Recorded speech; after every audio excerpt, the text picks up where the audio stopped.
Niños, buenos días. Profe, buenos Buenos días. días, profe. Aparece Diego dos veces.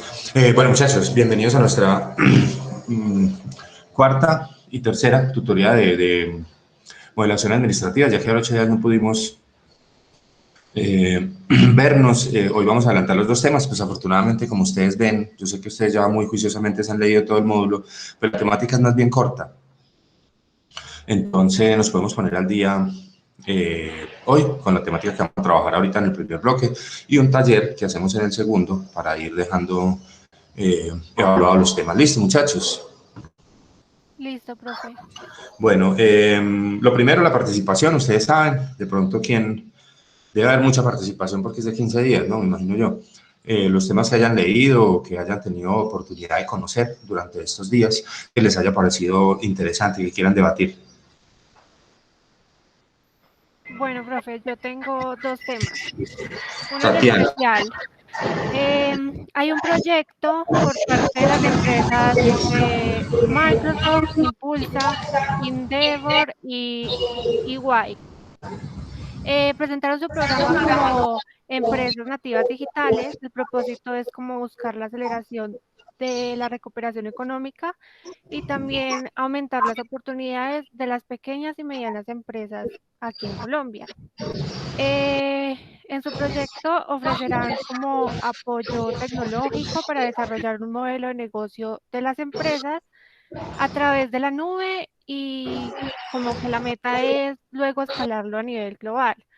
Estas empresas contarán con asesoría, acceso a espacios de innovación y retroalimentación, además de créditos y otras cosas más.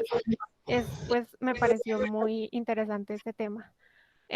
También leí otro, pero pues no muy a fondo, de que hay una nueva app llamada Tree que permitirá que las personas naturales inviertan en la bolsa de valores acá en Colombia. Y ya, profe, eso fue lo que leí yo, lo que me pareció interesante.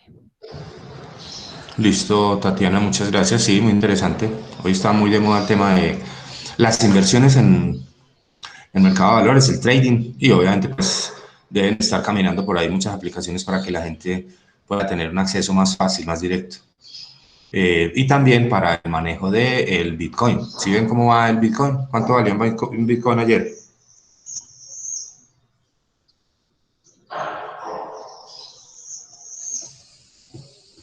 Creo que sobrepasó los $60.000. ¿Dónde creen ustedes que va a llegar ese negocio, muchachos? Hagamos de analistas financieros.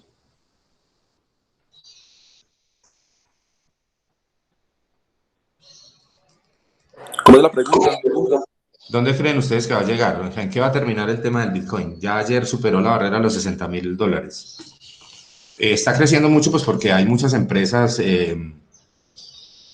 multinacionales grandes pues que han dedicado algún dinero allí. Lo que pasa es que no están arriesgando mucho, están arriesgando poquito, pero pues de todas maneras el espaldarazo que le da Tesla y que le dan otras empresas al Bitcoin, pues eso hace que la gente en la calle pues se emocione y salga a presionar a la compra y obviamente pues eso hará que el precio suba. También el tema, digamos, de que unas entidades financieras colombianas quieran, digamos, como conocer cómo es la trazabilidad, cómo es son cómo las transacciones allí. No es que estén permitiendo en ningún momento, digamos, o que se esté permitiendo en Colombia la negociación oficial con Bitcoin, pero sí como están como tratando de explorar. Entonces eso obviamente le da más auge al negocio y tal. Pero pensemos nosotros un poquito, o sea, nosotros sabemos que pues el Bitcoin no está soportado en nada, en ningún valor económico, ni financiero, ni en metales, ni en monedas, ni en papeles. Digamos como la moneda colombiana. ¿En qué está soportada la moneda colombiana, el peso? Pues está soportada en unas reservas que nosotros tenemos en el exterior y en un buen nombre, en un goodwill que nosotros tenemos a nivel internacional, por el cual las entidades multilaterales nos prestan. Los bonos que nosotros emitimos en el exterior son bien apetecidos, pues porque somos una economía todavía estable. y podemos responder, digamos, a futuro por nuestras obligaciones. Frente a ese Bitcoin, pues digamos que detrás del Bitcoin no hay un país, no hay una reserva económica, no hay acciones, no hay metales, no hay nada, ¿sí? No se soporta en nada. ¿Cómo creen ustedes que va a ser el fin de ese negocio? ¿O hacia dónde va a tender? Profe, yo tengo una compañerita en el trabajo que le está metiendo, pues, o que le ha metido harta plática a eso. Sí. Y ella, pues, me muestra videos, en fin. Pero no, la verdad, yo creo que eso llega al momento que se desploma. Sí, digamos que si usted le logra, si usted en este momento logra pues comprar algo, no sé, comprar un pedacito de un Bitcoin, porque pues un Bitcoin en $60,000, ya para comprarlo completo pues es una inversión grande. Y sube en unos días, si usted logra vender, pues sí, digamos eso es como una mandala, como una pirámide, pues sí, pues usted de todas maneras en la diferencia de precio pues le va a poder sacar la utilidad. Pero digamos, en un futuro, ¿qué piensan ustedes? En 2 años, 3 años, 5 años, 10 años, ¿qué pasará con esas inversiones? Profe, yo siento que ahí el mismo gobierno tampoco le conviene que el Bitcoin tenga tanto auge, y yo siento que en un momento, como usted mismo lo dice, no tiene un soporte de absolutamente nada, simplemente está o la palabra de la persona que lo crea, llega un momento en que eso se desploma, obviamente no va a tener una validez o solidez en el mercado y se va a desplomar. O a no ser que de pronto un país lo valide o algo pues por el estilo, pues, lo cual que creo que sería mucho más complejo, que de pronto tomen los bitcoins como, pues no sé, como de pronto una ramificación de la moneda o algo por el estilo, pero pues yo creo que sería más complejo aún. Sí, hay países, por ejemplo, que los utilizan. Suecia. Suecia utiliza criptomonedas, pero lo que pasa es que hay dos cosas con las criptomonedas.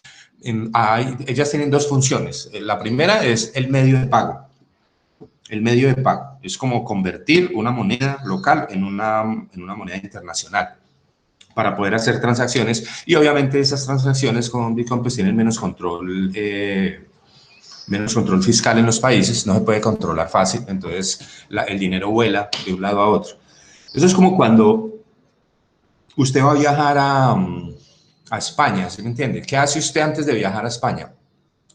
Usted tiene que ir a una casa de cambios a convertir unos pesos en dólares o en euros, ¿sí? Para poder transar allá, porque si usted saca un billete de 50,000 pesos en España, pues, ¿qué comprará con él? ¿Qué cree usted que compre?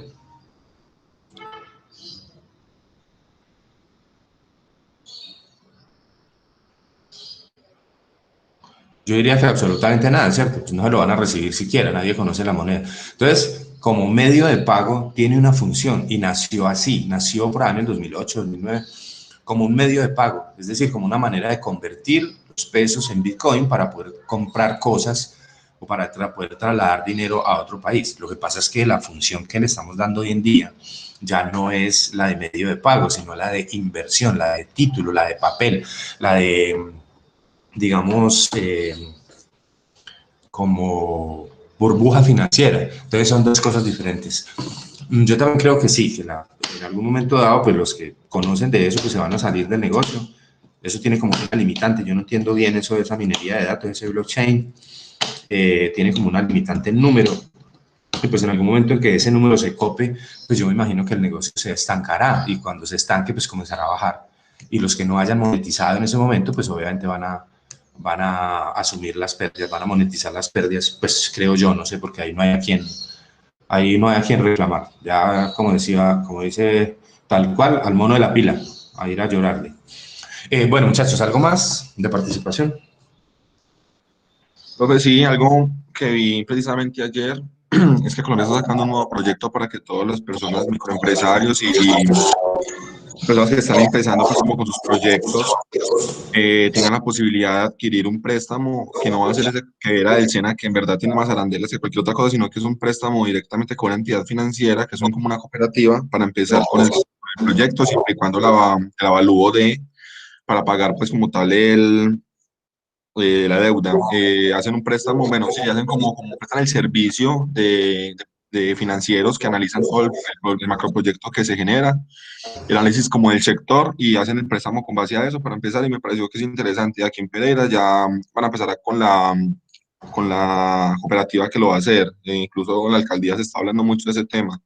Entonces también me parece que para muchos es importante tenerlo en cuenta, que en algún momento puede servir para algo y no tiene tanto problema y el interés es bajo a comparación de otras entidades que prestan con este tipo de proyectos. Sí, es un tema interesante porque digamos que cuando por lo general yo siempre he sido de una convicción, seguramente que ustedes alguna vez me han escuchado este cuento, yo lo expreso de esta manera, yo digo que en Colombia tiene una particularidad y es que en Colombia ser pobre es costosísimo, es supremamente costoso. Y en el sector financiero se da, y en muchas partes, ¿sí? Ustedes ven que en las tiendas de barrio, por ejemplo, venden las pastillitas de chocolate pequeñitas, ¿sí? Y uno cree que eso es barato, no, hay una es carísima. Si usted arma la libra con pedacitos de esas, con presentaciones de esas pequeñitas, eso le sale carísimo, le sale casi al doble. Lo mismo pasa con la telefonía celular. O sea, si usted no tiene para comprar un plan, para pagar un plan, tiene que pagar minutos, eso le sale carísimo. Y lo mismo pasa con el sector financiero. O sea, si usted no tiene la capacidad económica para negociar con el banco, pues le toca pagar una tasa muy alta. Qué bueno que atendieran ese tema de la tasa, porque mire, en el tema de microcrédito, cuando una entidad financiera le ofrece, digamos, una financiación a un microempresario que está empezando, que está emprendiendo, por lo general pues, le pide unas garantías importantes que puede ser en este momento, si no tiene, pues se puede apalancar en el Fondo Nacional de Garantía, ¿cierto? Pero eso no es regalado. Usted le tiene que pagar una comisión al fondo para poder que le otorgue la garantía, para poder que el préstamo, para poder que el banco le otorgue el préstamo, ¿cierto? Entonces eso encarece la operación. Y cuando hablamos de microcrédito, de créditos pequeños para microempresarios, esas líneas de crédito son carísimas. Son las más altas, son tasas que llegan a veces hasta el 45% efectivo anual. Y eso es una tasa muy alta, es una tasa del 2.9 mes vencido, pues que es impresionante. Sin embargo, pues obviamente si esa persona, si ese emprendedor pequeño no tiene la posibilidad de ir al banco a conseguir esos recursos, pues le toca conseguirlos en la calle y muy seguramente en la calle pues le van a salir mucho más costosos. Entonces, qué bueno que sea real, que sea un banco de oportunidades real y pues, que llegue a la gente que realmente lo necesite, que lo utilicen bien y que eso mueva la economía. Eso es lo que mueve la economía, el negocio que tiene 2, 3, 4 empleados, ¿sí? El micro, que sean muchos que tengan oportunidad de vender sus productos y que se genere el crecimiento que necesita. Muchas gracias, Marcelo. Bueno, pero pues hay algo que me parece más interesante aún del proyecto es que yo siento que lo más costoso para una empresa, para una persona iniciar, es tener un analista de proyectos, una persona que a uno le ayude a encaminar el proyecto a algo que en verdad dé, porque uno puede tener una muy buena idea, pero no sabe ni en dónde ponerla, ni en qué sector va a dar mejor resultado. Entonces, lo que me parece importante más allá, pues porque préstamos se consiguen en muchas partes a un interés de pronto bajo, pero me refiero a que lo que es el impulso que le dan a las personas para analizar su proyecto de manera tal que tenga sí o sí ganancias, según pues el convenio, según el producto que se vaya a ofrecer. Entonces me parece que es un plus que le dan a ese préstamo, entre comillas, porque no cobran por ese análisis del sector, que es lo que uno más necesita cuando empieza algo. Sí, la asesoría es importante porque cuando uno escucha las cifras de las estadísticas de la Cámara de Comercio, la manera de nacer todos los días, de inscribir todos los días empresas y de cancelar todos los días muchas empresas. Y muchas de esas empresas se cancelan no porque los proyectos no sean buenos, no porque, digamos, la idea no sea buena, sino porque no se manejó, o sea, no tuvieron la asesoría necesaria. El empirismo, ¿cierto? Usted, por ejemplo, se dedica a producir lácteos, por decir cualquier cosa que me esté imaginando.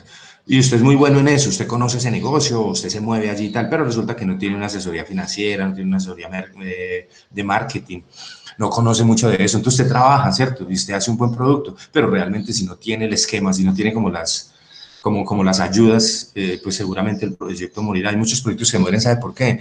Por el manejo financiero, porque la gente, digamos, no tiene el conocimiento, para manejar el dinero, para hacer una proyección, para manejar el efectivo, para manejar el capital de trabajo, el de largo plazo, los principios de conformidad financiera.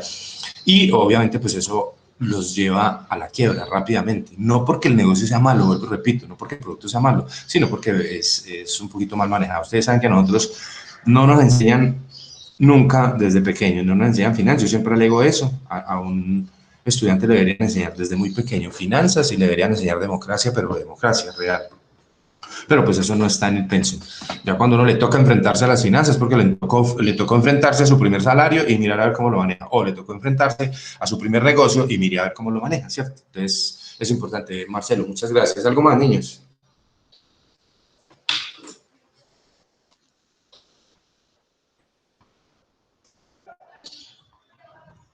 Bueno, vamos les va a registrar aquí en la sesión antes de que no se olvide y les estén por ahí escribiendo.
Listo, muchachos. Bueno, entonces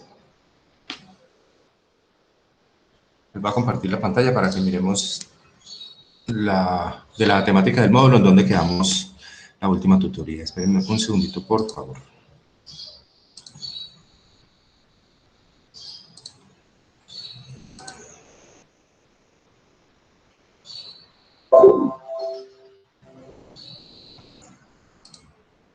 Pero nosotros habíamos terminado hablando del modelo Kaizen, inclusive habíamos dejado como una tareita sobre ese tema. Ya están valoradas allá en la plataforma. Era digamos, como un análisis básico de a qué le puedo aplicar Kaizen, a qué le puedo aplicar outsourcing, como tercerización como tal. Nosotros habíamos quedado entonces aquí, que estamos hablando sobre las ventajas de ese Kaizen. ¿Qué es lo que traduce Kaizen, muchachos?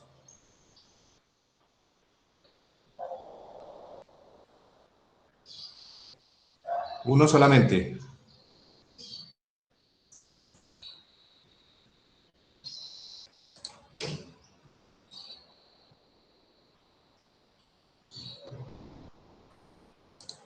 Mejora continua, muchachos, no lo olviden, la mejora continua. Eso es lo que traduce el Kaizen, es estar permanentemente, es una filosofía japonesa, de estar permanentemente revisando los procesos uno a uno, en partes muy pequeñas, para poder generar cambios grandes en la producción, en lo administrativo, en todo lo que yo tenga que desarrollar dentro de la empresa. Así digamos, para recordar un poquito esas ventajas de ese modelo Kaizen, que es el modelo de mejora continua. Dice que reduce los desperdicios o residuos, que surgen nuevos líderes en las organizaciones, esas personas que realmente se dedican y lo hacen con juicio en el tema de la mejora, de buscar fuentes de mejora continua, mayor grado de compromiso, en la medida en que se involucren a los participantes, que se involucren a los participantes y que de alguna manera pues se incentive la creación de esas mejoras o por lo menos la identificación de esas partes en donde se pueden incluir mejoras en el proceso. Fomenta valores personales y laborales, se crean hábitos constructivos y positivos, incrementa la competitividad, optimiza la resolución de problemas y el fortalecimiento de equipos. También, digamos, permite todo eso. Bueno, habíamos quedado entonces hasta aquí, ¿cierto? Y vamos a hablar del tema del bench. Vale, muchachos.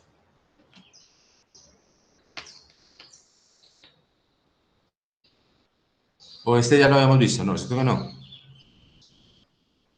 No, señor. Bueno, vamos a mirar una presentacioncita pequeña sobre el bench, que es una de los considerados modelos también administrativos. Bueno, aquí lo están viendo, ¿cierto?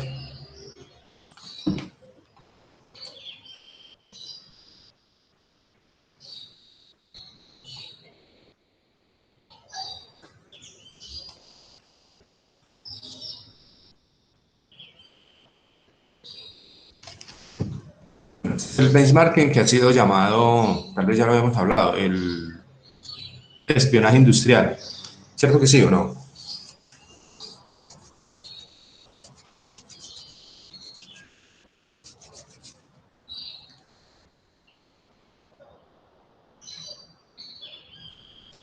Bueno, entonces ha sido llamado como tal el espionaje industrial porque es como la manera de investigar en los competidores, en los pares, digamos, en las empresas parecidas, cómo hacen la, cómo hacen la tarea, cómo hacen la labor, cómo hacen los procesos para poder internalizarlos en la nuestra o mejorar los procesos en la nuestra.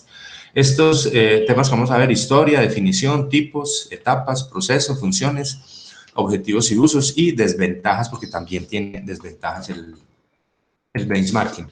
La historia dice más o menos que es como la señal de marca o el banquillo de marca, ¿sí? Lo que traduce el benchmarking como tal.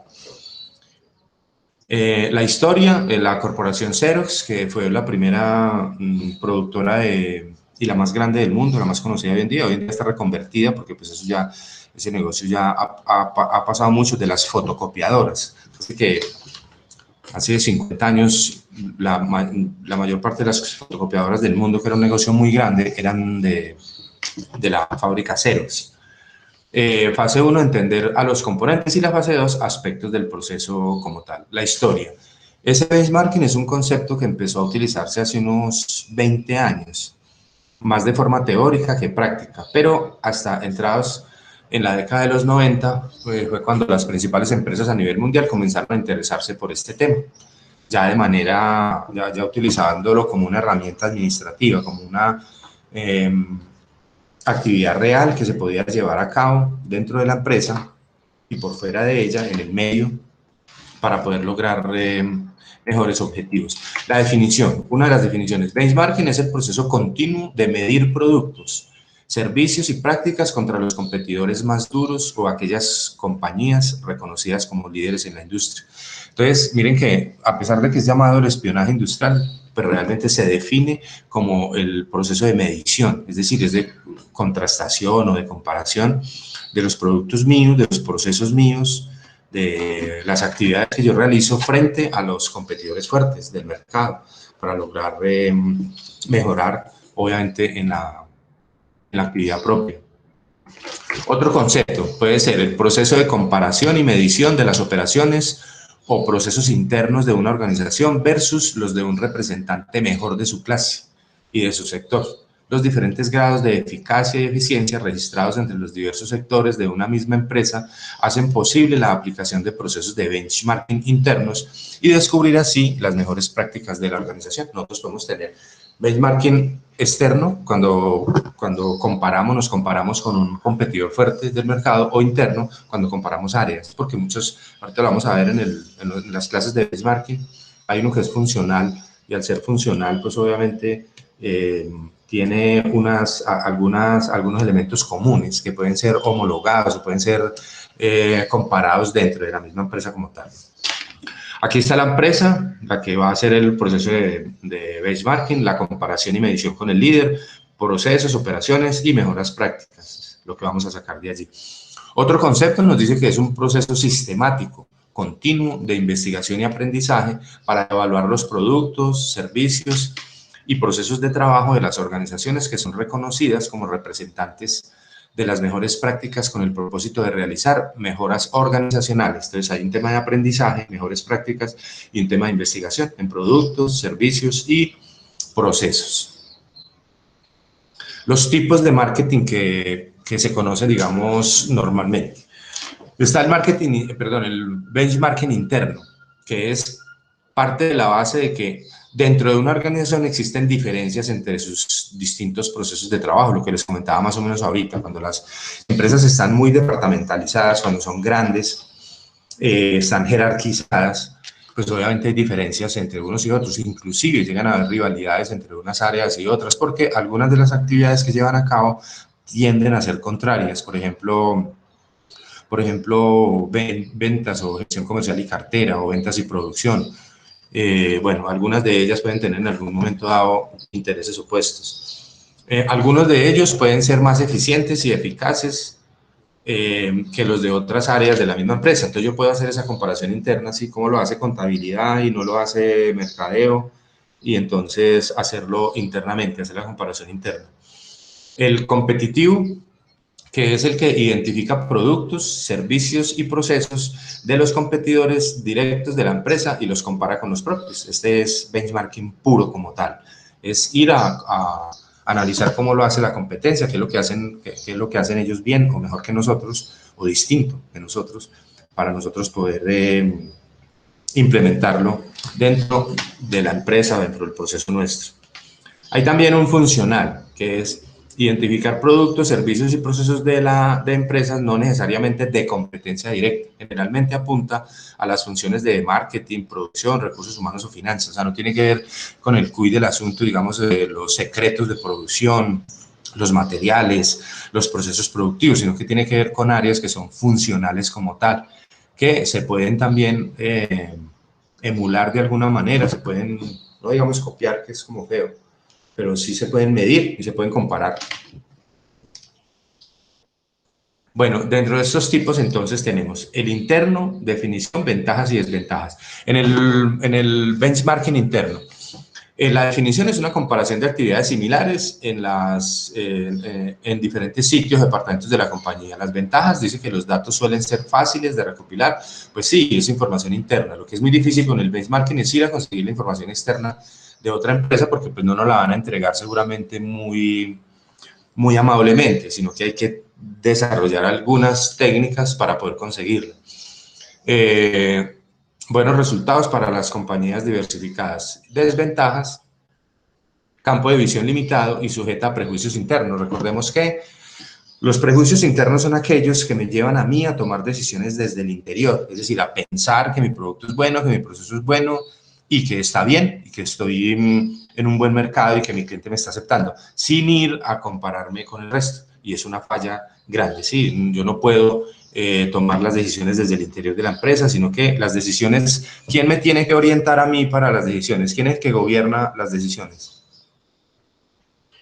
Hoy en día, muchachos.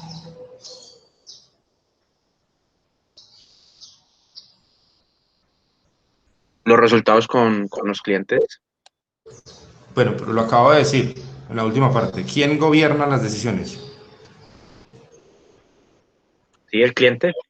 El cliente, el mercado como tal. Las decisiones que se tomen en una empresa tienen que estar orientadas al mercado. Es decir, yo tengo que tener la capacidad. Hay una cosa que se llama, todos conocemos, que se llama la empatía.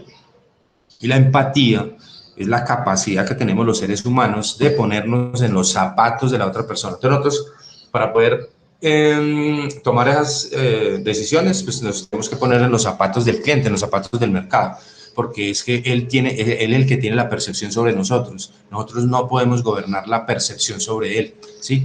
Lo que tenemos que hacer nosotros es posicionarnos en su mente para que cuando vaya a elegir el producto nos elija a nosotros. El benchmarking competitivo dice los competidores directos que venden a la misma base de clientes, es decir, los que están ahí peleando conmigo. Las ventajas entonces son información consumiente a los resultados del negocio, prácticas o tecnologías comparables, historia de recopilación de información. Y las desventajas, dificultades para la recopilación de los datos, lo que les decía ahorita.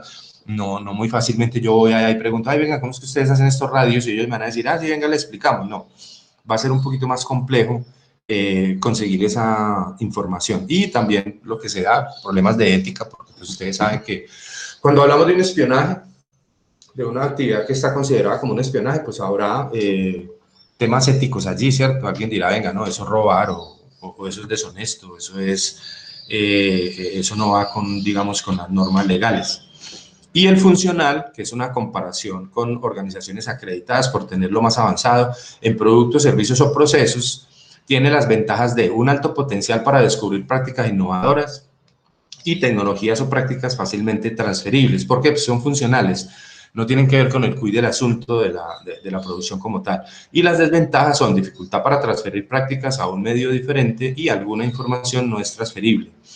Y también consume tiempo, digamos, convertir un proceso de una empresa a otra, pues no será fácil. Tendrán algunos temas de adaptación y de tecnología que habrá que tener en cuenta. Preguntas, muchachos.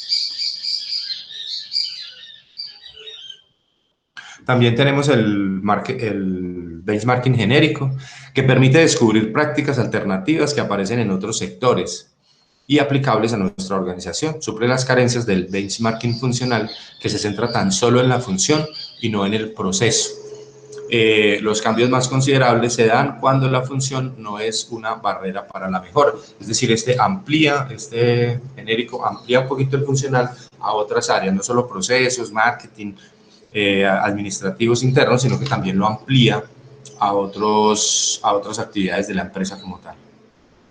Dentro de las etapas para desarrollar un proceso de benchmarking, muchachos, tenemos lo primero es determinar a qué se le va a hacer el benchmarking, es decir, a qué proceso, a qué producto, a qué área, definirlo con exactitud. Lo segundo es formar un equipo de bench, eso pues será determinado por el tipo de actividad que se vaya a llevar a cabo. No es lo mismo hacer una actividad de benchmarking interno que hacer uno de competitivo, ¿sí? Porque pues obviamente tendremos que conseguir unas personas muy especializadas en obtener esa información del medio como tal o del mercado. Identificar los socios del benchmarking, es decir, quiénes van a ser esos que yo voy a ir a mirar, voy a ir a comparar cuáles son esos líderes. Recopilar y analizar la información del benchmarking y por último, pues actuar, ¿cierto? O sea, tomar acción sobre lo que se haya conseguido, pues eso es apenas lógico. Si yo determino, formo, identifico, voy y recopilo y no hago nada, pues seguramente eso se va a quedar en papel. Tendré que actuar. Ese es el proceso más o menos del bench. Dentro de esas etapas tenemos determinar a qué se le va a hacer el benchmarking, entonces definir quiénes son los clientes para la información del bench. El cliente identifica las necesidades específicas de información, es decir, qué es lo que yo quiero saber, qué es lo que quiero conocer de ese partner. El cliente establece un límite de tiempo para concluir la investigación, es importante, pues no nos vamos a quedar toda la vida haciendo un trabajo de bench. Con frecuencia, el cliente proporciona los fondos o el apoyo para la actividad de benchmarking, identificar los factores críticos del éxito y el diagnóstico de la primera etapa. En esto, digamos, una actividad de benchmarking que hacen las grandes superficies todos los días. Ustedes conocen eso, ¿cierto? Cuando hay un supermercado grande, ellos hoy salen con unas promociones, ¿cierto? Entonces entra uno al supermercado y resulta que están haciendo una promoción de leche y una promoción de tales cosas. Y obviamente, pues ellos con eso lo que hacen es llamar un nicho de mercado, llamar gente y tal, y obviamente lo que están sacrificando en utilidad en esa promoción muy seguramente lo están sacando compensado por otro lado. Esa es como la estrategia de ellos. Pero los competidores, los otros supermercados, tienen gente que todos los días están yendo a esos sitios y están mirando qué están haciendo. Entonces llaman a estos señores, salieron hoy con leche, salieron hoy con tal, hicieron esto, y ellos, de acuerdo a eso, actúan. Esa es una manera de hacer benchmarking y de determinar a qué hacerle benchmarking como tal. Lo segundo, formar un equipo de bench, o sea, escoger un equipo de benchmarking, asignar funciones y responsabilidades claras, evaluar las habilidades y atributos de un practicante. Obviamente pues, tendrá que tener algunas habilidades. Yo diría que debe ser una persona con conocimientos en mercadeo, que tenga la capacidad de conseguir la información o que tenga los contactos. También hay una capacitación y un diagnóstico de la segunda etapa. La tercera etapa es la identificación de los socios del benchmarking, identificación de los recursos de información, de dónde los vamos a obtener, búsqueda de las mejores prácticas, búsqueda de los socios del benchmarking cooperativos, porque recuerden que muchas veces puede haber una alianza, puede no ser espionaje, sino puede ser una alianza entre dos empresas que de alguna manera quieran beneficiarse mutuamente de lo que hace cada una, de lo que ha desarrollado. Entonces puede que lo compartan de manera consensuada. Otras fuentes de información y el diagnóstico de la tercera etapa. La cuarta es recopilar y analizar la información del benchmarking, como selección de métodos apropiados, la minería de datos, ¿sí? Conseguir cómo vamos a extraer esa información, recopilación de información de acuerdo con el protocolo establecido, organizarla y analizarla. Y lo último, actuar, pues producir un informe, presentación de resultados a los clientes del benchmarking, comunicar los hallazgos, buscar oportunidades para mejorar productos, procesos, para aprender y llevar a la organización las ideas, estimular los esfuerzos para reiniciar el ciclo, presentar los resultados de las mejoras y el diagnóstico de la etapa. Muchachos, ¿hasta ahí cómo vamos? Bien, profe.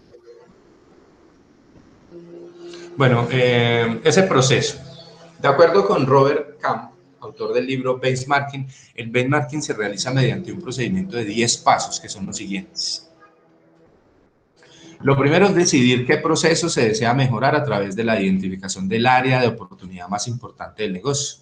Pues no le vamos a hacer benchmarking a cualquier cosa del proceso, ¿sí? Que no sea significativo.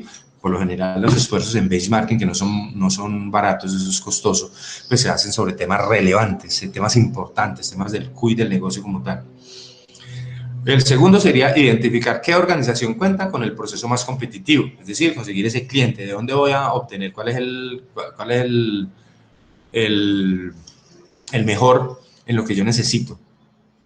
Planear la investigación, determinar las diferencias con respecto al mejor, proyectar niveles de desempeño futuro, comunicar los resultados de la investigación y buscar la aceptación de los cambios propuestos, revisar las metas de desempeño, desarrollar el plan de implementación, poner en práctica las acciones y monitorear su avance, siempre en el tema del control, y revisar continuamente los indicadores de otras empresas como tal. En análisis, digamos, estratégico, eso es importante, lo de revisar los indicadores de las otras empresas, porque pues muchas veces yo internamente puedo pensar que estoy creciendo bien, vendo bien, recaudo bien, la empresa es buena, todos los días hay dinero, pago la nómina, me quedan utilidades, pero resulta que yo no me estoy comparando con el resto, sino conmigo mismo.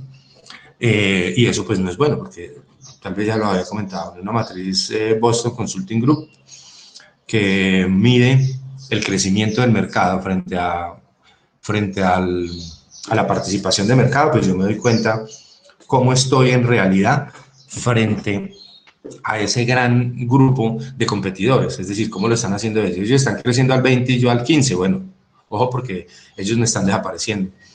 O la participación de mercado mía es del 10% y la participación de ellos, de otro competidor, es del 60%. Pues obviamente las estrategias tendrán que ser diferentes porque son dos competidores que actualmente están en una posición de mercado muy antagónica. Las funciones y usos. Lo primero es definir los mejores procesos para ser aplicados, mejorar los productos y servicios. A eso tiende el benchmarking, simplemente es a mejorar los procesos, los productos y servicios que yo tengo con base en una información que yo pueda conseguir en el mercado como tal. Identificar la posición competitiva de la empresa, lo que les comentaba ahorita.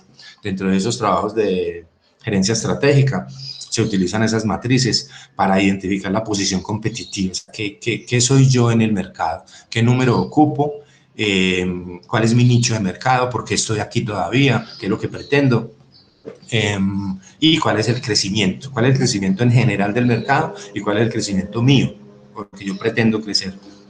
Incrementar la efectividad y eficiencia de los procesos, establecer objetivos alcanzables y dinámicos. Medir el desempeño de la compañía en general, eso es importantísimo. Proyectar tendencias futuras en la industria, hacer trabajos de prospectiva, no solo revisando hacia dónde vamos nosotros como empresa, o sea, qué es lo que queremos ser en 5, 10, 15 años, sino también la tendencia del mercado, de la industria como tal, hacia dónde va ese negocio, cómo está evolucionando y cómo va a evolucionar en un futuro. Establecer prioridades para las oportunidades de mejora, proporcionar mejoras competitivas, crear una cultura de mejoramiento continuo, o sea, de Kaizen, lo que hablábamos ahora 8 días. Objetivo. El objetivo principal es suministrar a las personas en cualquier área o nivel de actividades la experiencia, el conocimiento, los métodos y los instrumentos para analizar la operación, conocer los líderes de la industria, aprender de los mejores y ganar en ventaja competitiva. ¿Por qué deberíamos hacer benchmarking dentro de la empresa? ¿Por qué embarcarnos en una aventura de benchmarking? Dice, los métodos de trabajo los métodos de trabajo no sean competitivos, porque la presión de la competencia esté aumentando demasiado, porque los clientes se estén quejando frecuentemente de nuestro servicio, de nuestros productos, porque la compañía está perdiendo participación de mercado. Urge hacer un trabajo de benchmarking, porque la forma de hacer las cosas no ha cambiado en muchos años.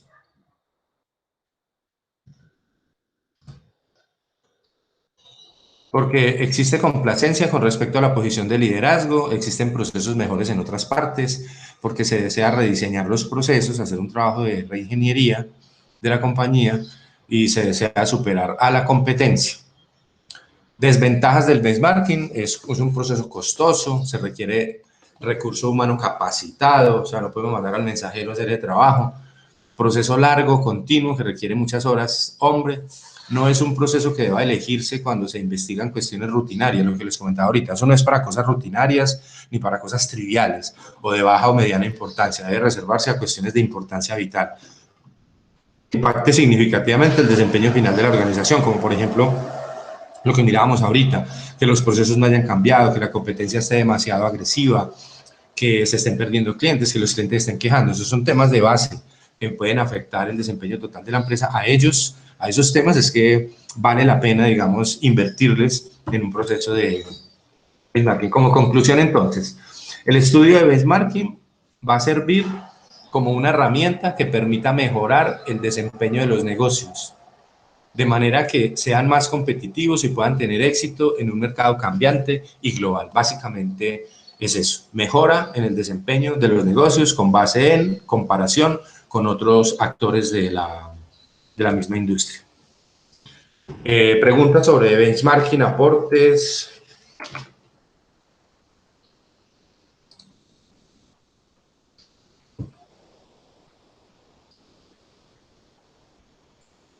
De mi parte no, profe.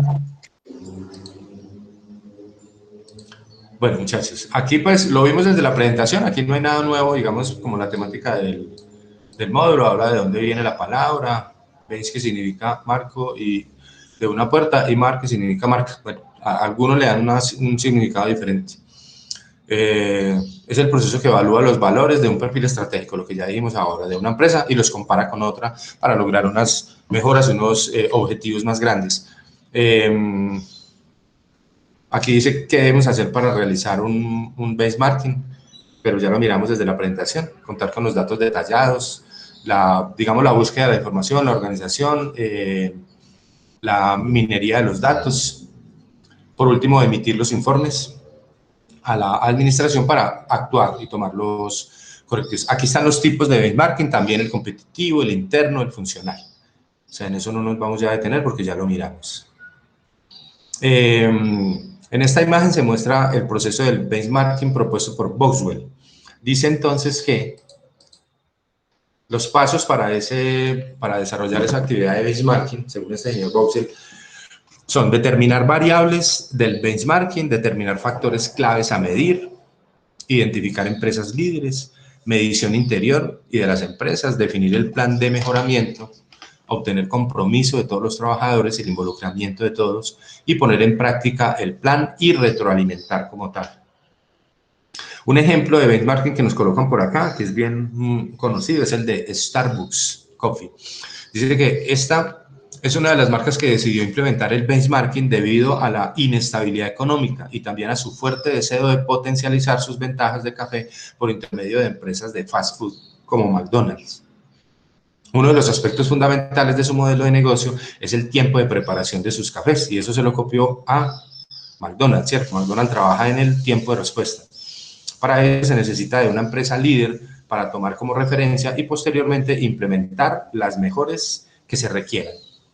La empresa elegida para el benchmarking fue la empresa japonesa Toyota, ya que es un referente en optimización de tiempos en la elaboración de sus productos. Ahí es tan conocida, es tan famosa a nivel mundial, tan conocido el proceso de la Toyota, que hay una filosofía empresarial que se llama el toyotismo. También hay otro que se llama el fordismo, ¿cierto? Los de la marca Ford.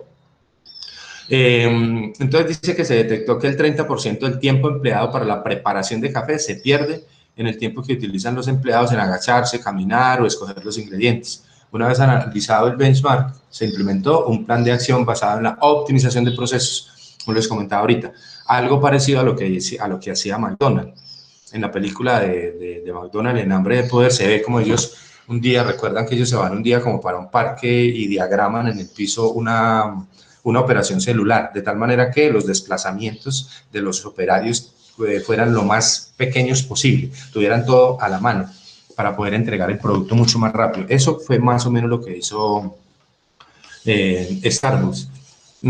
Optimización de procesos para la preparación de los cafés. Se realizó un rediseño en los espacios de trabajo donde se realizaban las preparaciones y una nueva obtención y ubicación de los utensilios y maquinaria. Este es un ejemplo claro de lo que es un proceso de benchmarking, es decir, compararme con otro competidor grande, pues en este caso no competidor, porque pues no tiene nada que ver el café con las camionetas Toyota, pero es funcional, es un benchmarking funcional, es decir, utilizó una función o algún proceso que lo hace bien un líder del mercado y lo adaptó en su proceso como tal. Preguntas, muchachos.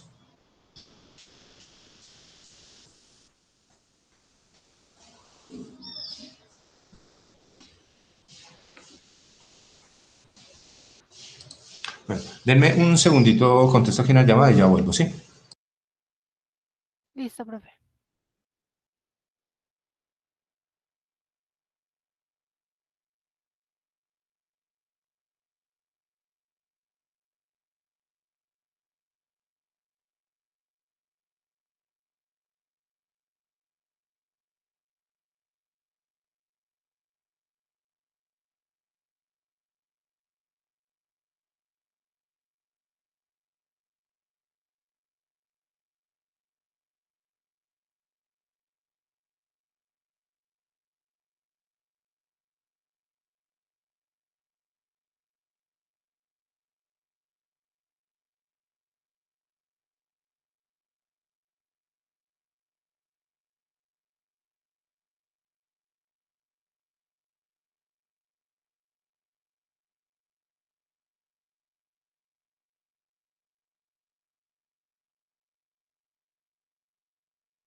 Bueno, niños, ahora vamos a ver otro modelo, que es el modelo de la reingeniería. De pronto lo conocen, lo han trabajado, han escuchado sobre él.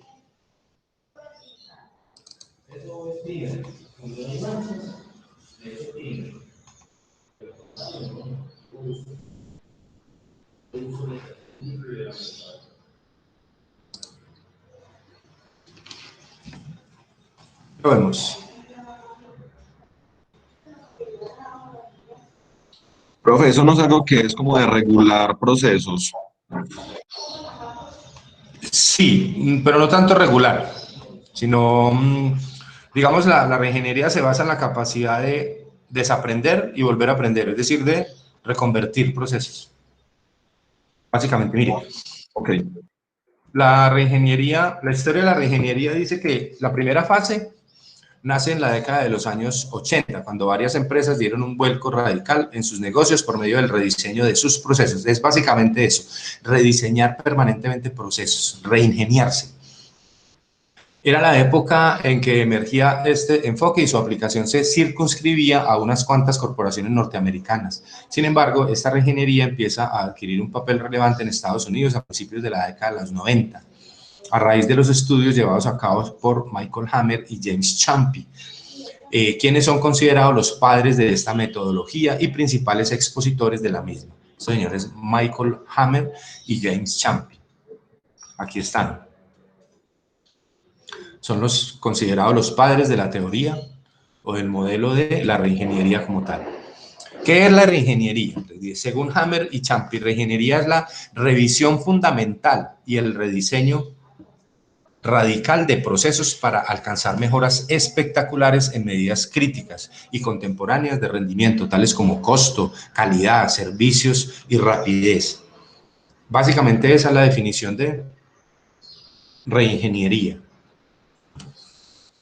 ¿Por qué hacer reingeniería en una empresa? Dice, según estos señores, las 3 C son consumidores, competencia y cambio. Son las tendencias que están provocando estos cambios. Estas 3 fuerzas no son nada nuevas, aunque sí son muy distintas de cómo fueron en el pasado como tal.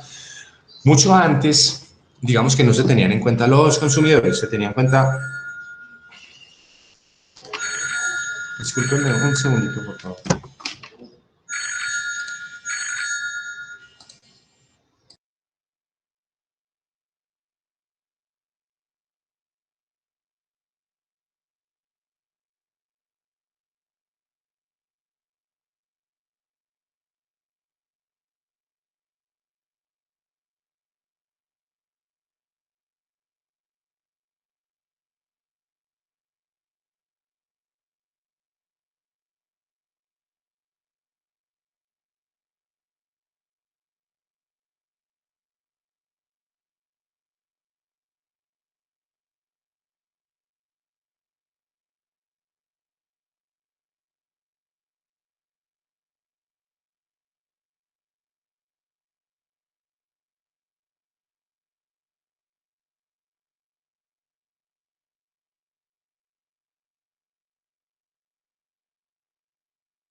Ay, muchachos, qué pena con ustedes. Tengo un temita por hoy urgente.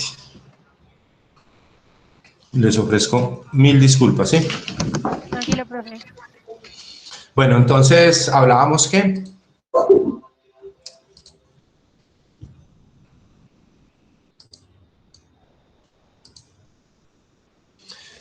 hace tiempo, como lo dice ahí, que no, eso no fue así en el pasado.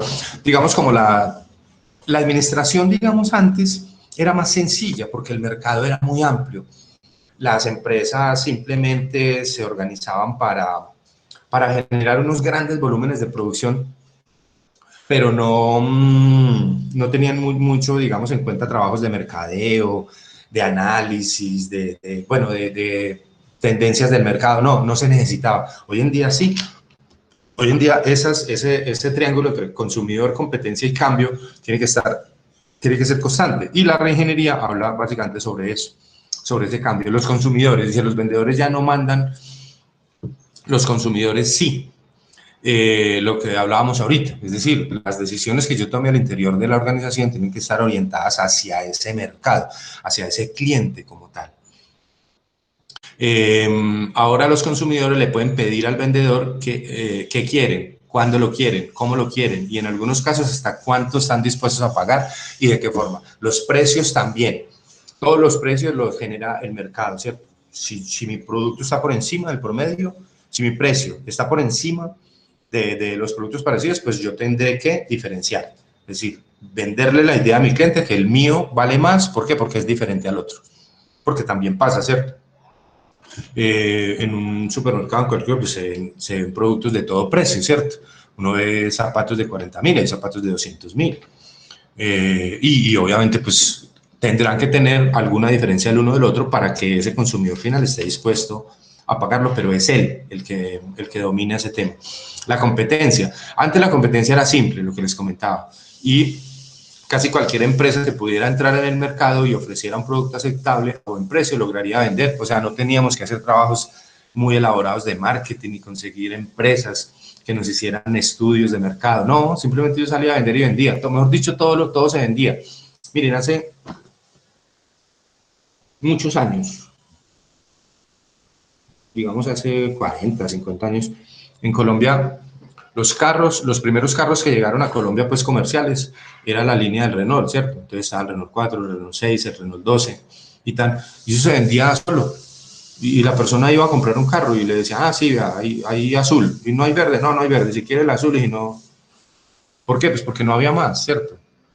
Hoy en día pasa eso, no, hoy en día no. Hoy en día usted se va a comprar un carro y son las condiciones que usted ponga. Entonces el mercado ha cambiado en esa manera, digamos, de estrechar los nichos, de cambiar las preferencias. Y obviamente las empresas se tienen que reconvertir y de lo que trata la reingeniería precisamente es de eso, es de reconvertir esos procesos para poder ir a atender esos nichos de mercado que son cada vez más pequeños y cada vez más cambiantes. Dice, ahora no solo hay más competencia, sino que compiten de distintas formas. Y la calidad, ya se ha hecho notar que los consumidores y la competencia ha cambiado, pero también hay que hacer énfasis al hecho de que la forma en que se cambia ha cambiado. Sobre todo el cambio ahora se ha vuelto más esparcido y persistente. Además, el ritmo del cambio se ha acelerado. ¿Qué quiere decir esto? O sea, que cada vez el mercado cambia más rápido. El ciclo de vida de los productos, creo que ya lo vimos, cada vez es más corto. Es decir, ese crecimiento, esa expansión, esa generación de utilidades y esa declinación cada vez se da en periodos más cortos. Y obviamente eso hace que la empresa se tenga que estar reconvirtiendo permanentemente. Dentro de las ventajas que tiene este modelo, una gran orientación de las empresas hacia los clientes. Es lo más importante, estar en todo momento pensando como pensaría el cliente, qué es lo que él prefiere, qué es lo que él espera de nosotros. Rediseña de una forma fundamental los procesos en la organización para una mejor productividad y los tiempos de ciclo. Reorganización de la estructura organizativa, la cual típicamente rompe las jerarquías funcionales y las sustituye por equipos de procesos en unidades de negocio, siempre persiguiendo el tema de la eficiencia en el manejo de los recursos. Proporcionan nuevos sistemas de medición e información, los cuales usan lo último en tecnología para mejorar la distribución de información y la toma de decisiones. ¿Cuándo se utiliza la reingeniería? ¿Se necesita reingeniería en una empresa cuando? El rendimiento de la organización está por detrás de la competencia, ¿sí? Ya nos dimos cuenta que nos estamos quedando. Cuando la organización está en crisis, y es una cosa que no debería ocurrir, y siempre lo he dicho, en esta parte, digamos, me detengo un poquito, porque yo no debería reconvertir mis procesos cuando esté en crisis, yo debería analizarlos permanentemente, así como lo hace el Kaizen. El Kaizen revisa los procesos para hacer mejoras continuas, pero no porque estemos en crisis, sino porque es una filosofía que ellos trabajan, es una cultura que ellos trabajan, estar permanentemente mirando cómo mejoramos esto independientemente de los resultados. Ahora, la organización cuando está en crisis, pues sí, tiene que buscar verbo y gracia. El año pasado o este año, bueno, en la situación en la que nos encontramos, muchas empresas tuvieron que acudir, obviamente, a procesos de reingeniería, contratación de asesores, a reconversión de procesos, a disminuir la planta, a hacer trabajos de downsizing o de disminución de talla en las empresas. ¿Por qué? Pues porque estábamos en crisis. La pregunta es, ¿por qué no lo hicimos antes? O sea, ¿por qué no nos preparamos antes? Porque nosotros solo pensamos, o sea, nosotros somos bomberos, apagadores de incendios y no somos proactivos. Entonces, como una crisis, como una caída en el mercado, ¿sí? O como, por ejemplo, pongámoslo ahí, como una pandemia, como la que estamos viviendo. Las condiciones del mercado cambian, como por ejemplo la tecnología. Eso también me puede llevar a realizar un trabajo de reingeniería. ¿Se quiere obtener una posición de líder del mercado? Bueno, sí. Si yo quiero, obviamente, cambiar esa posición, esa parte que yo ocupo, ya no quiero ser el tercero, sino que quiero ser el segundo en el mercado, pues tendré que embarcarme, digamos, en un proceso de reingeniería importante. Hay que responder a una competencia agresiva. La empresa es líder y sabe que debe seguir mejorando para mantener el liderazgo. Cuando yo soy líder de un mercado, la estrategia es la defensa, ¿sí? ¿Por qué? Porque todos los otros me van a estar atacando. Yo me tengo que defender con mi liderazgo, tengo que mejorar, estar permanentemente revisando los procesos, los productos, la atención al cliente, toda la cadena productiva, pues porque obviamente los que están detrás de mí están esperando que yo cometa un error o que deje un espaciecito del mercado para ellos están arañando mercado como tal. Las empresas deben realizar 5 pasos generales para dar un nuevo diseño a sus procesos de operación. La primera, la preparación, la identificación, la visión, la solución y la transformación. Dentro de la preparación para un proceso de reingeniería, es definir las metas y los objetivos estratégicos que justifiquen la reingeniería. Es decir, ¿qué es lo que vamos a hacer? ¿A qué le vamos a hacer reingeniería y por qué? Y los vínculos entre los resultados de la reingeniería y los resultados de la organización. Es decir, cómo estamos ahora y cómo vamos a estar una vez implementemos el proceso de reingeniería. Es decir, el con y sin. El con aplicación o sin aplicación. Para poder venderle, digamos, esa idea, pues no vamos a invertir una cantidad de plata en una reconversión de unos procesos en una empresa simplemente porque, porque es chévere cambiar. No, vamos a perseguir unos resultados y los vamos a comparar en proyectivo. La identificación, el propósito de esta etapa es el desarrollo de un modelo orientado al cliente. Identifica procesos específicos y que agreguen valor, siempre pensando en el cliente, muchachos, recordémoslo. La visión, el propósito de esta etapa es desarrollar una visión del proceso, capaz de producir un avance decisivo en rendimiento. La visión del nuevo proceso debe ser comprensible para todo el personal, describir las características primarias del proceso, debe ser motivadora e inspiradora. La visión es como el ejercicio de prospectiva, es como visualizar ese escenario futuro en tantos años y construir, digamos, desde hoy, cuáles son las cosas que debemos desarrollar obviamente, para llegar allí, para lograr ese objetivo. La solución, digamos, en esta etapa se produce un diseño técnico y un diseño cultural organizacional de la empresa. La etapa del diseño técnico busca la realización de la visión, es decir, efectuar o realizar o llevar a cabo, hacer tangible esa visión como tal. La transformación, el propósito de esta etapa es realizar la visión del proceso implementado en el diseño de la etapa 4. Bueno, personal indispensable para realizar la reingeniería. Debemos tener un líder que debe ser pues como un alto ejecutivo que respalde, autoriza y motiva, ¿sí? Alguien que se comprometa con este tema. El dueño del proceso, que es como un gerente de área, ya puede ser un nivel táctico. y el equipo de reingeniería, que está conformado por un grupo de individuos dedicados a rediseñar los procesos específicos cada uno. O sea, son personas que de pronto ya en la operación como tal conocen en la minucia del proceso, conocen la trazabilidad de todos los procesos y pueden emitir, digamos, o conseguir la información de cómo se puede mejorar. Habrá un comité directivo, que es un cuerpo formulador, pero pues esto dependerá también del tamaño de la empresa como tal. Y habrá un SAR de la reingeniería, que es el responsable de desarrollar técnicas e instrumentos de reingeniería. Es como el que sabe, sí, el que conoce, el gurú. Muchachos, preguntas sobre reingeniería.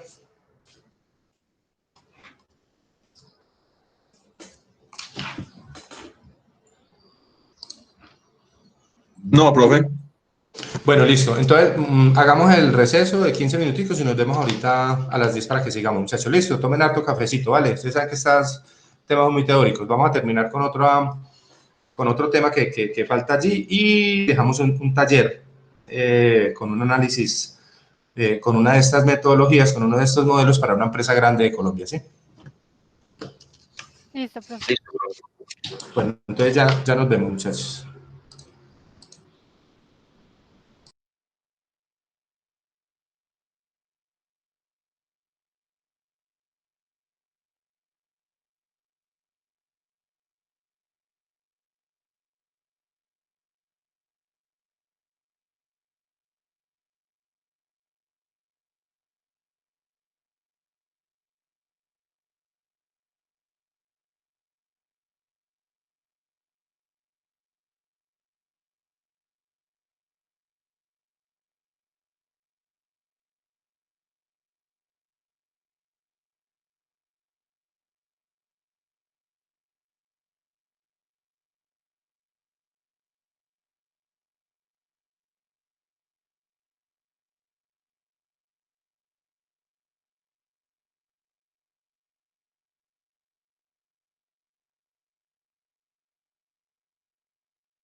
Bueno, compañeros.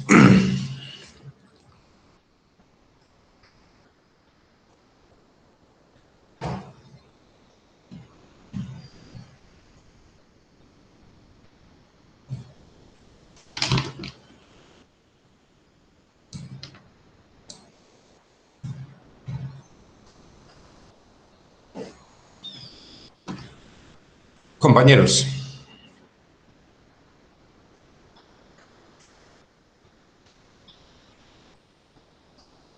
Profe, ya Profe, volvimos. ya vine. Tatiana, Estefan y Marcelo. Bueno, listo, vamos a seguir entonces con este tema. Ya vimos la presentación de reingeniería, me gusta mirar las ideas, sin embargo, pues aquí en el módulo también hay una temática que es más o menos como lo mismo, o sea, esto ya se lo leen ustedes, recuerden que por aquí salen preguntitas por ahí para el parcial que es dentro de 8 días. Están los pasos para llevar a cabo la reingeniería, lo que hablamos ahorita, la definición, el rediseño, la ejecución. Aspectos como para tener en cuenta, como dividir el proyecto en unidades manejables, puede ser, cuando digamos, hay procesos muy grandes, pues es válido convertirlos en partes más pequeñas para hacerlo más trabajable. Transformar la administración inmediata, apoyarse en las tecnologías de la información como herramienta importante de la empresa para mejorar la comunicación.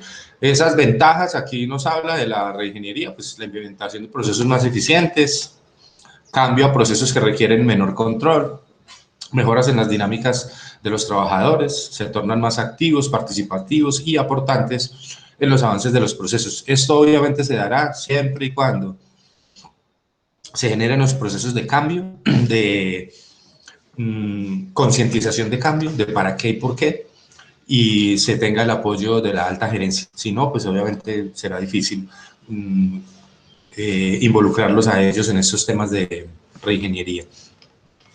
Muchachos, preguntas sobre reingeniería.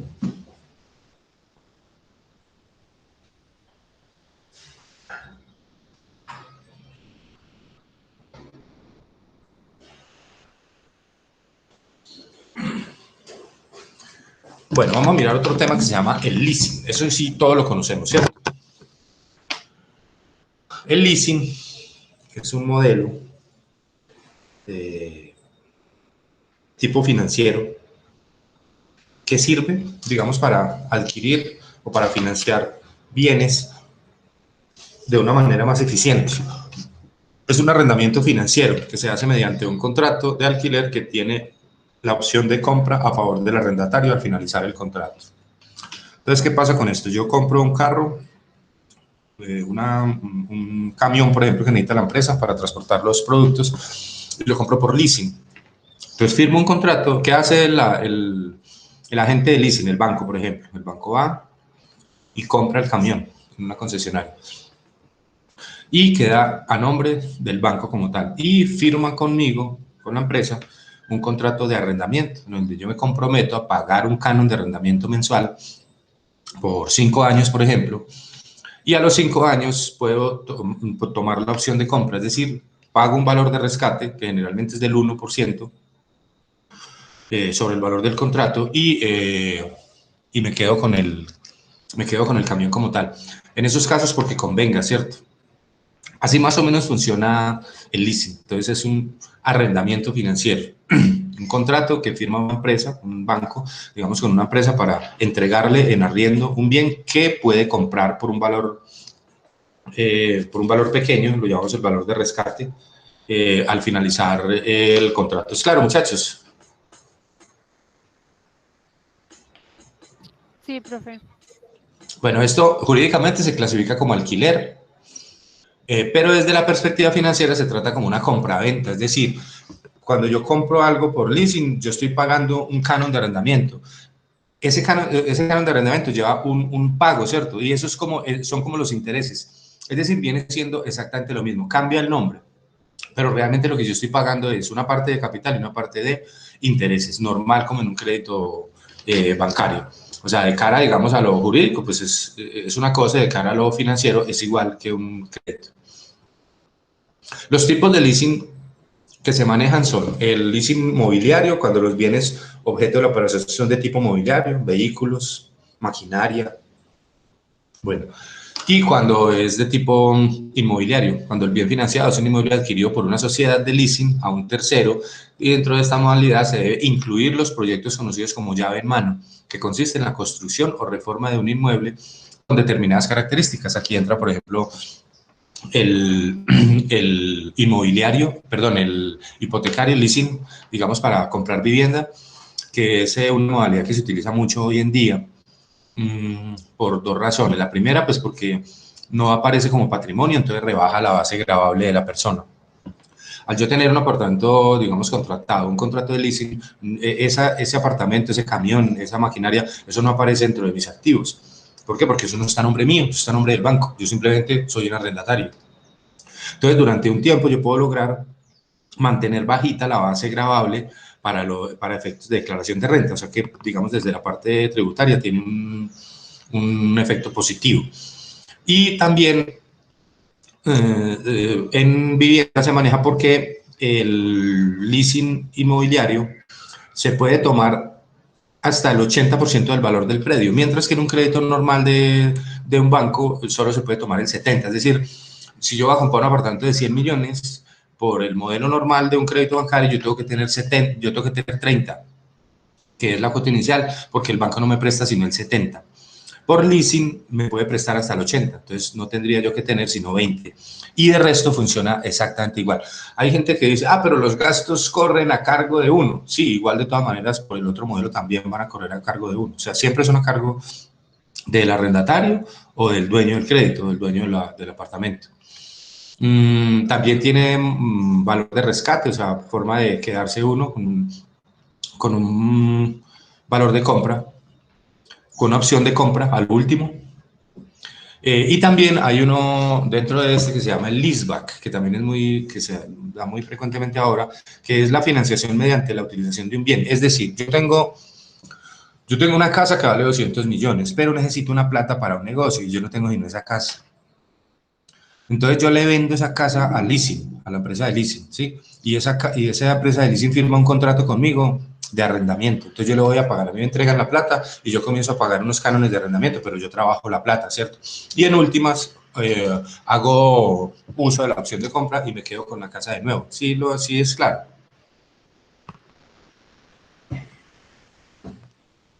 Sí, profe, pero una pregunta.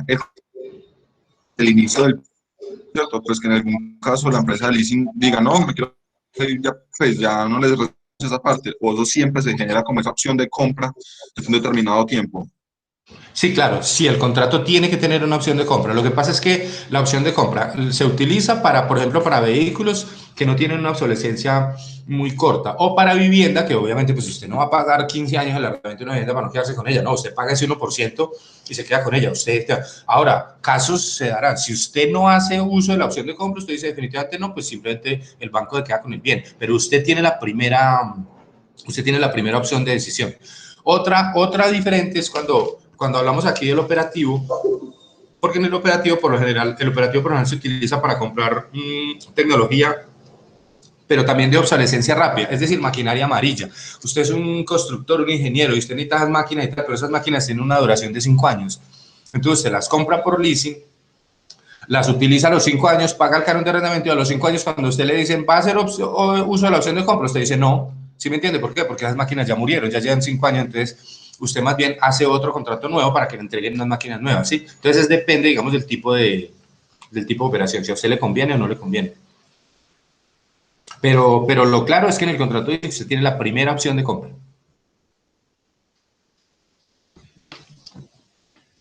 ¿Alguna otra pregunta? Pero entonces el tiempo del contrato ahí siempre va sujeto a lo que más o menos valga el producto, ¿cierto? Por ejemplo, en la maquinaria amarilla. Sí, la maquinaria amarilla, por ejemplo, carros a 36 meses, a 60 meses se hacen por lo general los leasing. Esa maquinaria sí es muy grande, puede llegar hasta 10 años. Eso le miden en la obsolescencia, porque de todas maneras lo que le interesa al cliente es que esa maquinaria le sirva hasta que ya se acabe, hasta que tenga su capacidad útil y de resto ya no más, ¿sí? Ya optará por otro contrato.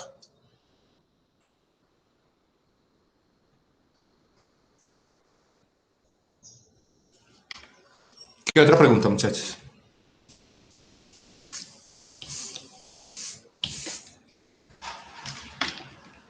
Bueno, ahora vamos a hablar de otro modelo y creo que dejamos ahí y vamos al taller nuestra vez.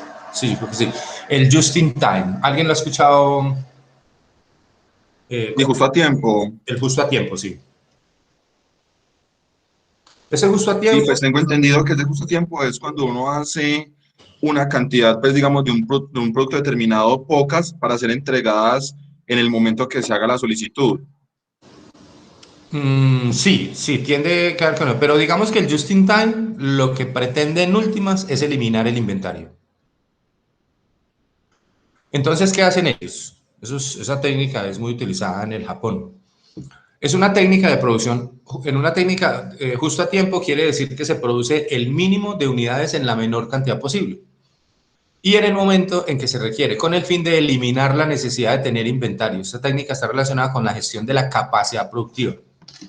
Este método fue implementado por Toyota como programa de producción fija para cada mes, aunque la producción cambie mensualmente, gestionando la incertidumbre de la capacidad, logrando que la producción sea fija para un mes determinado. Es decir, hay que coordinar una cantidad de cosas para poder trabajar un sistema de just in time. ¿Por qué? Pues porque usted tiene que garantizar que esa va a ser la producción al mes y que esa va a ser la venta en el mes. Si vende más, pues usted va a perder oportunidad de negocio.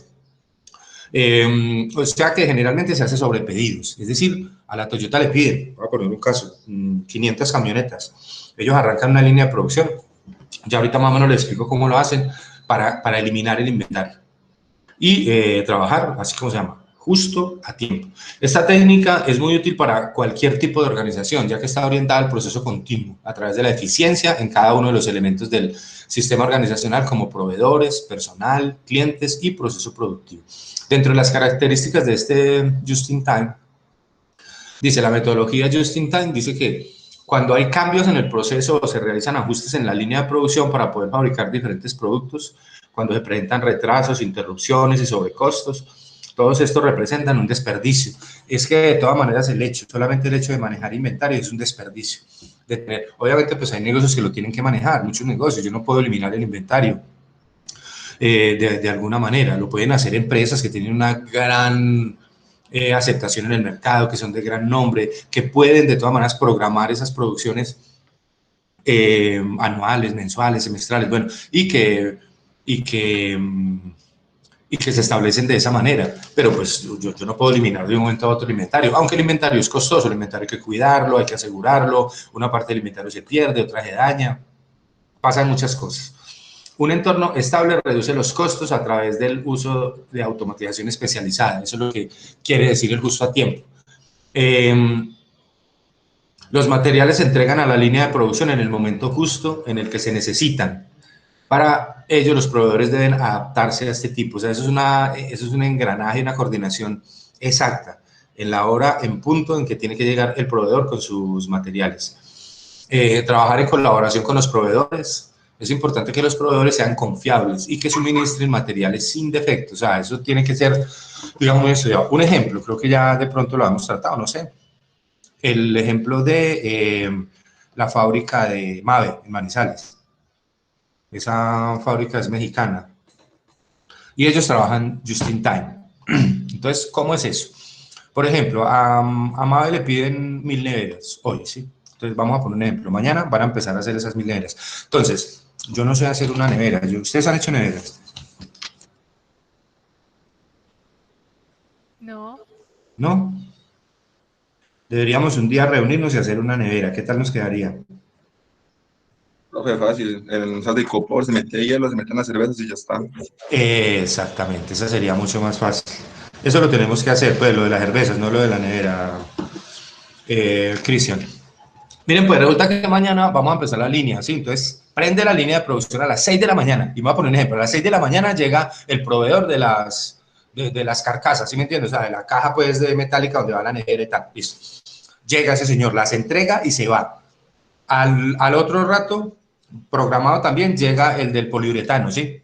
Entonces, entrega sus insumos y tal, la línea de producción sigue trabajando, tal, ensambla ese poliuretano. Después llega el de los cables eléctricos, entonces entrega y se va. Y estos señores quedan trabajando. De tal manera que cada uno entra a una hora específica con su producto certificado y tal. Son las 6 de la tarde, eso me lo estoy imaginando, muchachos.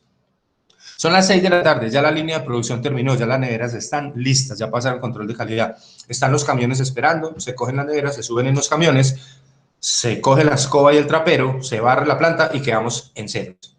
Más o menos eso, coloquialmente, como lo estoy explicando así, obviamente de manera general, es que trabaja just in time, es decir, es que cada proveedor entre en el momento en que la línea lo requiere, ¿sí? Entrega su producto, entrega su insumo, su bien intermedio, porque participa, es un bien intermedio porque participa dentro de la producción total, y se retira, ¿sí?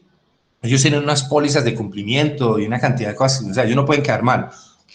Es también un tema como de esclavismo, porque esas empresas por lo general pues solo le trabajan a MAVE, pues porque le tienen que cumplir, pero el día que MAVE les dice no, hoy no hay producción, entonces tampoco hacen nada.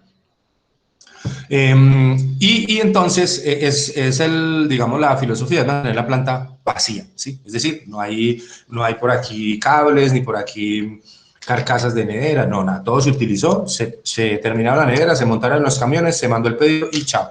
Y todo el mundo contento al otro día a iniciar con otra línea. Así más o menos, esa es la filosofía que pregona el just in time. Ventajas: disminuye los niveles de inventario, obviamente, o los elimina. Reduce pérdidas causadas por suministros defectuosos, los plazos de entrega son muy cortos, menor tiempo de producción, mejor aprovechamiento de la capacidad y utilización de la maquinaria o equipos, mayor calidad de los materiales, participación de los trabajadores, relación más cercana con los proveedores. Tiene que haber una relación muy cercana y muy confiable con esos proveedores, porque ustedes imagínense, a las 2 de la tarde tiene que llegar el señor de la parte plástica, por ejemplo, y tal, y no llega, pues ¿cómo queda la línea? Bueno, y por último, para que quedemos en taller, hablar un poquitico de lo que son las patentes. Preguntas sobre el just in time, muchachos.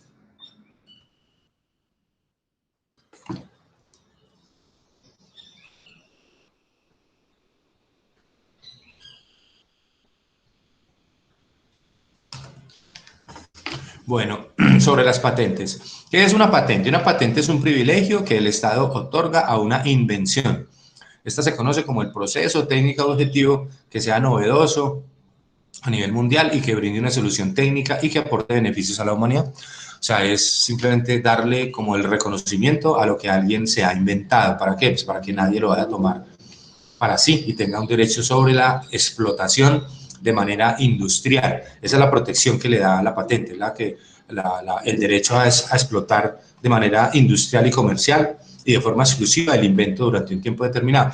Hablamos de que es un tiempo determinado porque muchas veces los agentes de patentes pues le dan exclusividad a un inventor por 10 años, ¿sí?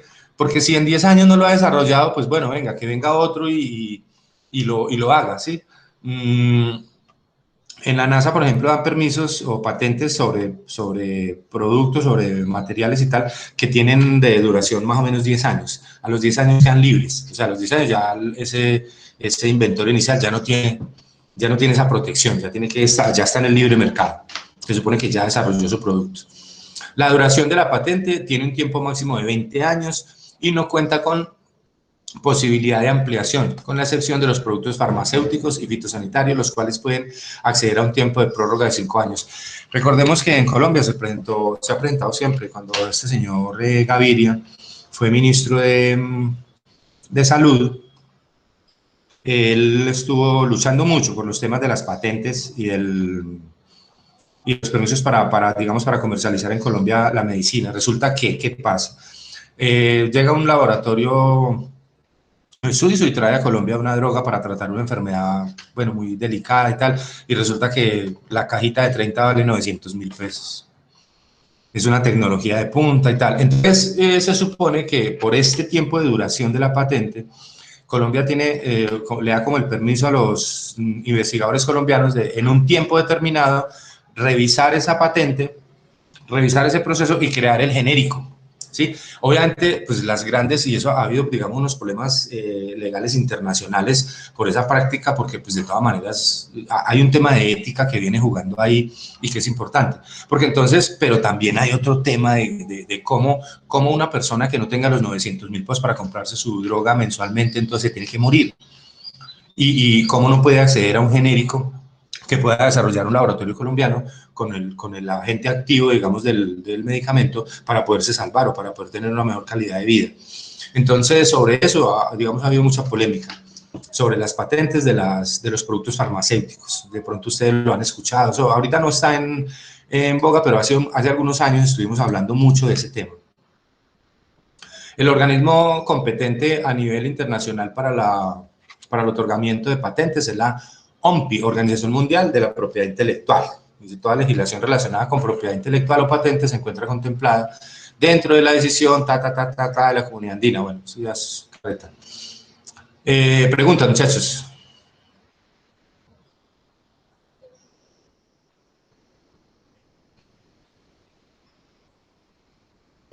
No, profe, todo claro. Bueno, listo.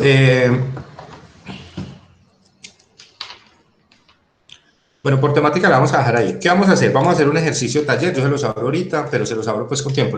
Los que de pronto tienen el tiempo ahorita porque no estén trabajando, pues lo hacen de una vez, y los otros, pues no sé, les doy tiempo hasta por la noche, ¿vale?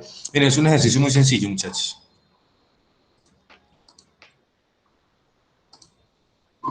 Resulta que hay una empresa colombiana que ustedes conocen que se llama Ecopetrol, ¿cierto que sí? Entonces resulta que Ecopetrol, a raíz de la caída del precio del petróleo que se presentó hace algunos años, pues tuvo unos problemas financieros delicados, ¿sí? Sin embargo, digamos por un trabajo que hicieron interno y un trabajo externo, el trabajo externo fue más de finanzas, un poquito tratando de compensar algunos costos, porque a la vez que el barril de petróleo, que llegó en un momento dado a valer $110, el WTI, también llegó a valer $26. Entonces imagínense la diferencia entre $110 y $26. ¿Cómo hace usted para convertir? ¿Cómo hace usted para adaptarse? ¿Cómo hace usted para mejorar un proceso que le dé esa capacidad de maniobra de 110 a 26? Es muy difícil. Sin embargo, pues también hubo un tema coyuntural en ese momento, y fue que el dólar comenzó a subir, ¿sí? Comenzó a subir. Entonces eran menos barriles, obviamente, pero pues eran menos dólares, pero a más valor, ¿sí me entiendes? O sea, la monetización en Colombia les daba una ventaja, y con eso se mitigó parte de la pérdida que generó la disminución en el precio del barril.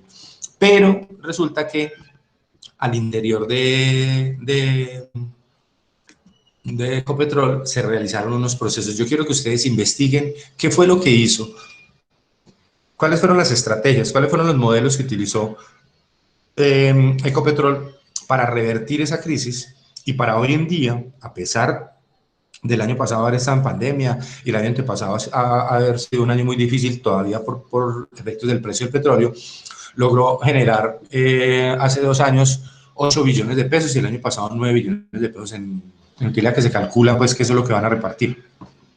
Entonces es como ir a investigar eso. ¿Cómo lo ven? Bien, profe, está bien. Aunque no sé si fue con usted o fue con otra persona, un trabajo así nos tocó parecido, entonces me parece bien, está bueno el trabajo. ¿Para qué? ¿Para qué? ¿Nos tocó para qué? Nos tocó también hacer una investigación así de Ah, Ecopetrol. ¿sabes por qué? Porque tú estuviste conmigo en una clase de gerencia estratégica. Ah, ok, sí, ¿Cierto algo que así. sí? Sí, sí, Que era como un martes por la mañana y tal. sí. Sí, sí, sí. Si eres juiciosa con los apuntes, la vas a sacar fácil. Sí, eso estaba pensando, dije, ¿sería ese profesor o sería otro que nos puso esa tarea? Yo creo que tu nombre me suena, sí, yo creo que fue en una clase eso se llama gerencia estratégica. No recuerdo hace cuánto. Creo que eso, no sé, hace un año y medio, no sé. Bueno, entonces básicamente es eso, es como investigar en internet. En ese caso, digamos que es fácil de investigar cuáles fueron las estrategias, qué fue lo que hicieron ellos. Ellos hicieron algo, inclusive lo tratamos hoy, y quiero que lleguen a esa conclusión. Algunos de los modelos que nosotros trabajamos hoy lo utilizaron ellos para su reconversión, es decir, para salir de allí, de esa crisis que se les venía, porque pues, obviamente el precio del petróleo se desplomó. Listo, muchachos. Listo, profe. Bueno, entonces yo quedo pendiente aquí y quedo pendiente por el WhatsApp también, cualquier cosa que necesiten. Propónganme ustedes, entonces, ¿lo dejamos hasta qué horas? Profe, no, Profe, déjenlo hasta por la noche, porfa. Porque usted ya arranca a trabajar. Diego también arranca a trabajar ya. sí, profe, ya yo ahorita, ya enseguida me voy a trabajar y salgo a las 9:30 de la noche. Y Stephanie y Tatiana son las reinas.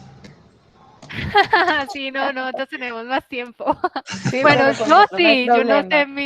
yo no sé mi amiga. Que No, ellas profe, yo las sí hagan tengo y el nos den tiempo. copia. No, no, no. Listo, no, les queda Nada de entonces hasta por la noche. Entonces denme unos 5 minuticos, yo lo monto en la plataforma y entonces quedamos así, ¿sí?